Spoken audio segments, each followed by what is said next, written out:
और इस बीच एक बड़ी खबर आ रही है, चढ़ावा चोरी से जुड़ी यह खबर है। चंपत राय से मिलने पहुंचे गोविंद देवगिरी, तीर्थ क्षेत्र भवन में चल रही है मुलाकात। ट्रस्ट के कोषाध्यक्ष हैं गोविंद देवगिरी।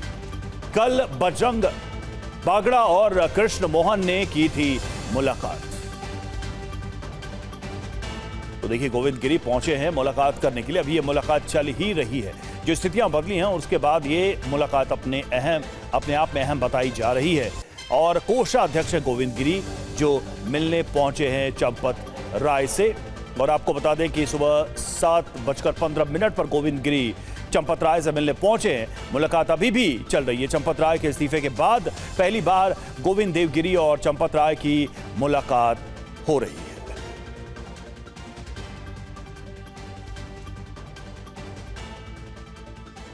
चंपत राय को लेकर गोविंद देवगिरी ने 2 मत रखे हैं, जैसा कि बातचीत भी थी। सीधे तौर पर उन्होंने कहा चंपत राय उनका काम, उनका अब तक का करियर प्रशंसनीय है, लेकिन उनसे गलतियां हुई हैं। अभिजीत ठाकुर हमारे साथ इस वक्त जुड़े, हमारे संवाददाता। अभिजीत, इस मुलाकात का उद्देश्य क्या है? इस्तीफा स्वीकार कर लिया गया, चंपत राय की तारीफ भी गोविंद गिरी ने की है, लेकिन अब ये मुलाकात हो रही है नई व्यवस्था के साथ। क्या मुलाकात का मकसद?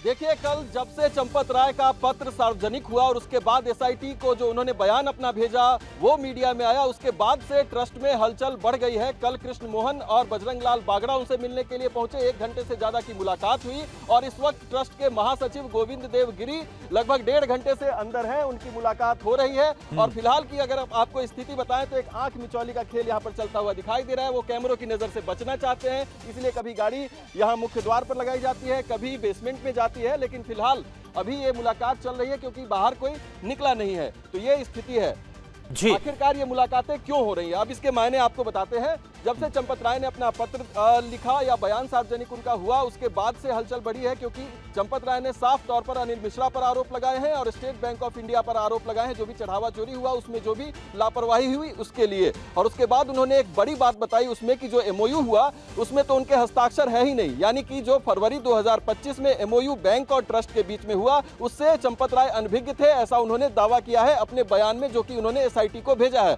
और उसके बाद से ये हलचल तेज यहाँ पर हुई है। चंपत राय ने यह भी कहा है कि समय आने पर वो हर सवाल का बिंदुवार तरीके से जवाब भी देंगे। अब ऐसे में उनके जवाब क्या होंगे, वो किस तरह से अपनी बात को रखेंगे, इस पर हालांकि सस्पेंस बरकरार है। लेकिन अभिजीत, ये भी तो सवाल है कि 2025 में एमओयू हुआ, लेकिन चंपत राय को क्या इसके बारे में कुछ पता ही नहीं था इतने टाइम तक?